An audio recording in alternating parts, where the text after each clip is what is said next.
Welcome everybody to a new segment here on the CSN where we're going to try to give you the wrap up of the NFL week. Now I know some of us are too busy to watch the games on Sunday, and when it comes to more analytical stats and all that, there are plenty of highlight shows you can watch. So what we're going to try to do here is give you the score of each game, a little bit of a commentary on it, and any playoff implications if there are any. And at the end, I'm going to teach you 5 things you can say at the water cooler, the break room, or the copy machine. I've worked in a cubicle setting. I know what it's like when you can only spout off one quick thing. So if you're going to be talking about sports, if you can say one quick smart thing about the NFL, it's going to make it sound like you know a lot. The key to sounding smarter than someone is just knowing a little bit more than they do. And if you keep these 5 things that I'm going to tell you in mind, you're going to sound kind of smart tomorrow. Okay, starting off the week was Thursday. The Rams crushed the Patriots 24-3. That doesn't mean anything for the Patriots. They're pretty much out of it. Right now, they're probably just looking for a good draft pick, right? Rams are still strong in the NFC. They're looking at number 3 right now. That's good for them. Chicago came out of nowhere and just crushed the Texans. Texans are just like the Patriots. They're just looking for a good draft pick. The Bears are in the hunt. The NFC, believe it or not, every single team still has a chance. Dallas crushed Cincinnati 30-7. Cincinnati, again, just like all the AFC teams that are toast right now, they're just looking for a good draft pick. Dallas, they are still in the running. I cannot believe it. They are still in the running for the playoffs, so they could still win a Super Bowl. Kansas City and Miami might have been the game of the week. It was a really good matchup. Kansas City won 33-27. But it actually showed that Mahomes is human and he can bleed. He had a pretty rough start to the game, but he did come back to win. The Chiefs are now taking the number 1 spot in the AFC from the Steelers. The Dolphins are still actually looking pretty strong. They're going to be in the playoffs as well, probably as a wildcard team. The Cardinals crushed the Giants, but the Cardinals are earning their right spot in the playoffs. They're looking to be a wildcard team. The Giants, again, the NFC East is a dumpster fire, so anybody can win that. Tampa Bay beat Minnesota 26-14. They are looking strong for the playoffs. The Vikings are still in the running, but they don't have as much strength towards the wildcard position like the Bucs have right now. Tom Brady is helping the Buccaneers probably get to that wildcard position. The Broncos came out of nowhere and put up a great showing. Drew Lock is a quarterback that no one's really having much faith in, with good reason. He's not doing that well. But all of a sudden, he came out against the Panthers, did a great job. The Broncos won 32-27. Both of those two teams are still in the running. Denver is still alive in the AFC West. They could still make a wildcard spot. Tennessee absolutely destroyed the Jaguars, or I should just say Derrick Henry destroyed them. They won 31-20. The Titans are looking to be division champs in the AFC South. And Jaguars, again, they're just looking for a good draft pick. They are in the running for the first overall pick. Colts beat the Raiders 44-27.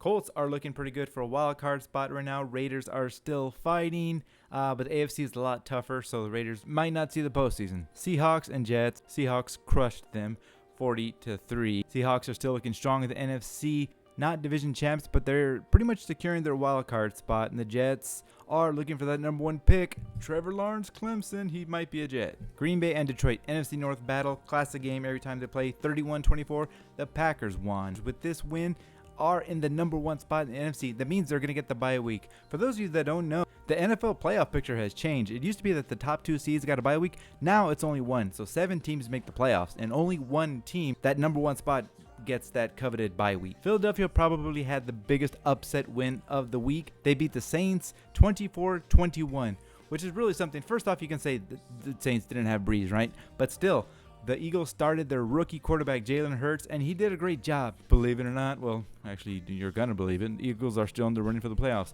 Saints dropped to the number 2 seed, so they're still going to be fighting for that bye week. But number 2 seed, they're probably going to take their division. Saints are still looking strong. The Chargers beat the Falcons 20-7. Chargers are out of it. This win probably hurt them a little bit because it's not going to help their draft stock. The Falcons, they're all in it. The Falcons are in that muddled NFC where anyone has a chance. They could, forget them. The Washington football team over the 49ers, 23-15. Redskins are actually leading that dumpster fire in the NFC East. The 49ers, of course, are still in the running. They're in that big dog fight down at the bottom, but the Redskins are getting pretty secure in their playoff hopes. To cap off Sunday night, the Bills handed the once 11-0 Steelers their second straight loss. They beat them 26-15, but because of the actual record, the Steelers dropped from the number 1 seed just to number 2. Kansas City now holds the number 1. To cap off the week on Monday night, we had the Ravens taking on the Browns. The Ravens won 47-42, keeping their playoff hopes alive, bringing down the Browns' playoff chance, but they're still strong in that wild card hunt. and it also proves that Lamar Jackson is not suffering from the Madden curse.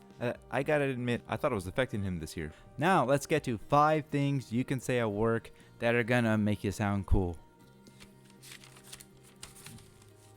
Oh. I guess the Cam Newton experiment in New England is over. You see, they really tried to make something happen there. Maybe Cam Newton's a little bit older and beaten up because he plays a really physical way.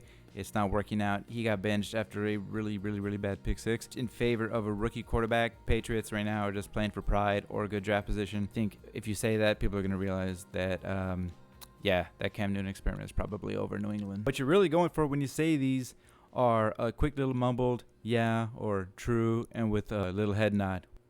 Yeah.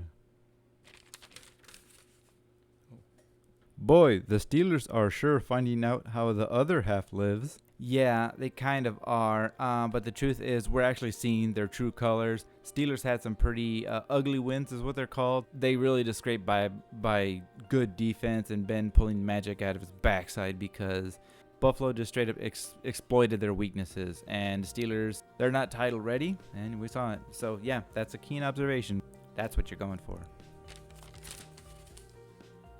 Oh. Damn, Dan Bailey couldn't kick his way out of a wet paper bag Sunday. Yeah, he did terrible. He missed all 3 field goal attempts, and he missed the only extra point attempt. He cost them 10 points. He had one job to do. He had 4 chances, and he missed all 4 chances. These next 2 I have are actually, they've been pretty good for every week, but they mean more now that we're getting down to the end of the season. Derrick Henry is a one-man wrecking machine. Yeah, the guy is unstoppable. He shouldn't be that fast and quick for his size. He's 6'3", 247. That guy's a monster of a man. But yeah, he put up another 200-yard rushing game with 2 touchdowns. Derrick Henry literally is a one-man wrecking machine. And the last one, $5 says Travis Kelce will lead the league in receiving yards. Yeah, this guy's on the verge of an NFL record. No tight end has ever led the league in receiving yards. We've had some amazing ones. The Chiefs, actually, now Travis Kelce plays for the Chiefs. The Chiefs had a guy named Tony Gonzalez who was incredible, who's considered probably the greatest tight end to ever play. Travis Kelce's looking to be better than him. Someone takes you up on the bet, you might win $5. So that's all I have for you guys. I wanted to make this one quick and to the point, just about week 14. Maybe I give you a little something to work with there. If you liked it, tell a friend. If you didn't, tell an enemy. Be sure to like and subscribe. If you want to stay current, there are a lot of things coming, hopefully in the very near future. And until then, I will see you guys next time. I am Omar, and I am out.